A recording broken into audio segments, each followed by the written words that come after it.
चौहान, ये नाम सुनते ही जहन में आती है बहादुरी, संस्कृति और एक ऐसे संघर्ष की कहानी जिसने मध्यकालीन भारत की तकदीर ही बदल कर रख दी। तो आज हम इसी महान राजवंश के उदय, उनके गौरव और पतन की पूरी कहानी जानेंगे। अच्छा, क्या आप कोई सोच सकता है कि कॉलेज एक मस्जिद में कैसे तब्दील हो सकता है? सुनने में थोड़ा अजीब लगता है ना? लेकिन ये सच है। और इसी एक सवाल के जवाब में छिपी है एक बहुत बड़े राजपूत साम्राज्य यानी चौहानों के बनने और बिखरने की पूरी दास्तान। तो चलिए इस पहेली को सुलझाते हैं। तो इस सफर में हम क्या-क्या देखने वाले हैं? सबसे पहले हम देखेंगे कि इस राजपूत साम्राज्य की नींव कैसे पड़ी। फिर हम चलेंगे उनकी ताकत के शिखर तक। इसके बाद बात होगी पृथ्वीराज की उस पहली शानदार जीत की, और फिर तराइन के उस निर्णायक मोड़ की जिसने सब कुछ बदल दिया। हम देखेंगे कि पत्थरों में उनकी विरासत कैसे जिंदा है, और आखिर में उनके बिखरे हुए प्रतिरोध की कहानी। तो चलिए शुरू करते हैं बिल्कुल शुरुआत से। आखिर ये चौहान थे कौन, कहाँ से आए थे, उनकी शक्ति की जड़ें कहाँ थीं? देखिए, चौहानों की उत्पत्ति की कहानी भी बड़ी दिलचस्प है। कोई एक कहानी नहीं है बल्कि कई हैं। एक बहुत मशहूर मान्यता है अग्निकुंड की, जिसके हिसाब से वो ऋषि वशिष्ठ के यज्ञ की पवित्र अग्नि से जन्मे थे। कुछ और ग्रंथ कहते हैं कि नहीं, वो तो सूर्यवंशी या चंद्रवंशी थे। यही नहीं, कुछ शिलालेख उन्हें ब्राह्मण बताते हैं। तो वहीं कुछ इतिहासकार ये भी मानते हैं कि शायद उनका मूल विदेशी हो। मतलब अपने राजसी दर्जे को सही ठहराने के लिए कई तरह की कहानियां गढ़ी गई। खैर, ये तो हुई कहानियां और मान्यताएं।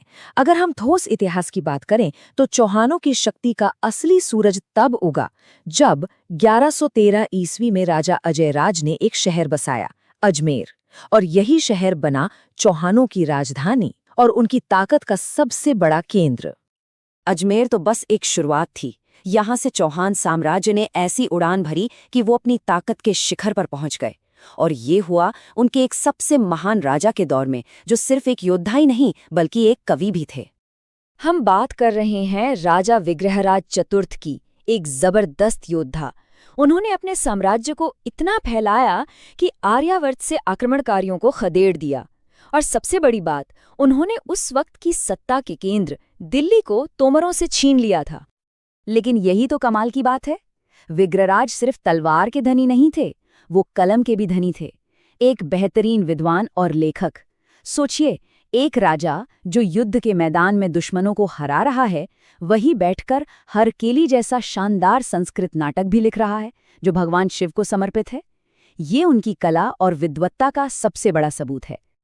और उनकी कला और ज्ञान की भूख यही नहीं रुकी। उन्होंने अजमेर में ज्ञान का एक मंदिर बनवाया, एक संस्कृत कॉलेज जिसका नाम था सरस्वती कंठाभरण, ज्ञान की देवी सरस्वती को समर्पित एक जगह। लेकिन देखिए किस्मत का खेल। किसे पता था कि ज्ञान का ये मंदिर एक दिन उन्हीं के वंश के पतन की सबसे बड़ी और दर्दनाक निशानी बन जाएगा। विग्रहराज ने जो जमीन तैयार की थी उस पर अब मंच सज चुका था इतिहास के सबसे बड़े किरदारों में से एक के लिए, पृथ्वीराज चौहान। चौहान वंश के सबसे प्रसिद्ध, सबसे वीर और आखिरी महान सम्राट। और उनकी तकदीर में लिखी थी टक्कर पश्चिम से आ रहे एक और ताकतवर शासक मोहम्मद घोरी से। और ये टक्कर हुई तराइन के मैदान में 2 बार, सिर्फ 1 साल के फासले पर, 1191 और 1192 में। ये सिर्फ 2 लड़ाइयां नहीं थीं, ये वो 2 पल थे जिन्होंने आने वाली सदियों के लिए पूरे उत्तर भारत का भविष्य लिख दिया। तो 1191 की पहली लड़ाई में मैदान का नज़ारा कैसा था? सोचिए, एक तरफ राजपूतों की विशाल सेना जिसमें हजारों पैदल सैनिक और पहाड़ जैसे युद्ध हाथी थे जो आमने सामने की टक्कर में यकीन रखते थे। और दूसरी तरफ थी गौरी की सेना, जो भले ही छोटी थी लेकिन उसके पास थे तेज तर्रार घुड़सवार तीरंदाज। उनका तरीका था दूर से हमला करके दुश्मन को थका देने का। और पहली बाजी में राजपूतों की जबरदस्त ताकत काम आई।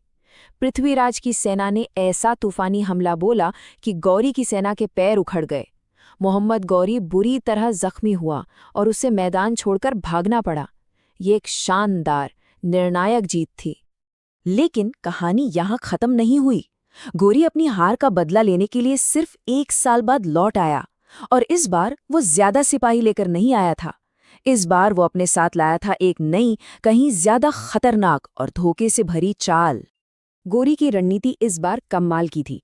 पहले उसने अपने तेज तर्रार घुड़सवार तीरंदाजों से राजपूत सेना के किनारों पर लगातार हमले करवाए, उन्हें परेशान किया।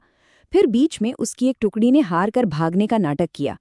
राजपूतों को लगा कि वो जीत रहे हैं और वो उनका पीछा करने के लिए अपनी मजबूत व्यू रचना तोड़कर आगे बढ़ गए। और बस यही गोरी चाहता था। जैसे ही राजपूत सेना बिखरी, उसकी छुपी हुई ताज़ा दम रिजर्व सेना ने उन पर चारों तरफ से हमला कर दिया। ये एक जाल था जिसमें चौहान सेना फंस चुकी थी। तो सवाल उठता है कि इतनी बड़ी हार हुई कैसे? देखिए, इसकी कई वजहें थी। एक तो पृथ्वीराज के बाकी राजपूत राजाओं से रिश्ते अच्छे नहीं थे, कोई उनकी मदद के लिए नहीं आया। दूसरी तरफ गौरी की रणनीति और कूटनीति कहीं बेहतर साबित हुई।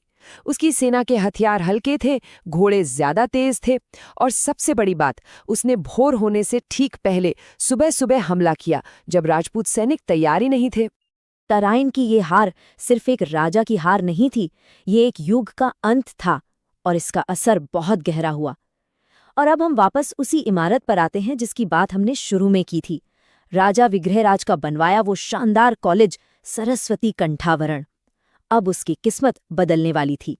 जीत के बाद मोहम्मद गौरी के सेनापति कुतुबुद्दीन ऐबक ने उस संस्कृत कॉलेज को तुड़वाकर उसे एक मस्जिद में बदलवा दिया, और उसी मस्जिद को आज हम 2.5 दिन का झोपड़ा के नाम से जानते हैं। ये नाम क्यों पड़ा? शायद इसलिए कि यहाँ कभी 2.5 दिन का मेला लगता था, या फिर एक कहानी ये भी है कि इसे सिर्फ 2.5 दिन यानी 60 घंटों में बना दिया गया था। और ये इमारत एक और दिलचस्प कहानी कहती है। इसे बनाने के लिए तोड़े गए हिंदू और जैन मंदिरों का ही सामान इस्तेमाल किया गया। तो इसमें आपको भारतीय और इस्लामी दोनों तरह की वास्तुकला का एक अनोखा संगम देखने को मिलता है। सोचिए, बनाने वाले कारीगर हिंदू थे और बनवाने वाले अफगान। एक नई मिलीजुली संस्कृति की शुरुआत हो रही थी। तो पृथ्वीराज की हार हुई, अजमेर पर कब्जा हो गया। ऐसा लगता है कि चौहानों की कहानी यहीं खत्म हो गई। लेकिन नहीं, ये अंत नहीं था, ये एक नई शुरुआत थी। देखिए, चौहान साम्राज्य जरूर बिखर गया, पर चौहान खत्म नहीं हुए। उनका प्रतिरोध जारी रहा। पृथ्वीराज के अपने बेटे गोविंदराज ने रणथंभौर में एक नया चौहान राज्य स्थापित किया। उनकी दूसरी शाखाओं ने भी हार नहीं मानी, और जालोर में सोनगरा, सिरोही में देवड़ा और बूंदी कोटा में हाड़ा चौहानों ने अपने नए गढ़ बना लिए। और प्रतिरोध की ये मशाल सबसे ज्यादा जलाई रणथंभौर के हम्मीरदेव चौहान ने। उन्होंने दिल्ली सल्तनत को जबरदस्त टक्कर दी। उनकी आखिरी लड़ाई राजस्थान के इतिहास में अमर हो गई, क्योंकि वहीं 1301 में पहली बार साका और जौहर दर्ज किया गया। साका यानी जब हार निश्चित हो जाती थी तो राजपूत योद्धा केसरिया बाना पहनकर आखिरी सांस तक लड़ने के लिए किले से बाहर निकल पड़ते थे, और जौहर जब किले के अंदर मौजूद महिलाएं अपने सम्मान की रक्षा के लिए आग में कूदकर अपनी जान दे देती थी। तो सवाल ये उठता है कि हम चौहानों की इस कहानी को कैसे देखें? क्या ये एक साम्राज्य के दुखद अंत की कहानी है, या फिर ये हार न मानने वाले जज्बे, बहादुरी और स्वाभिमान की एक ऐसी विरासत है जिसने सदियों तक आने वाली पीढ़ियों को प्रेरणा दी? इसका जवाब शायद इतिहास के पन्नों में नहीं, बल्कि हमारे नजरिए में छिपा है।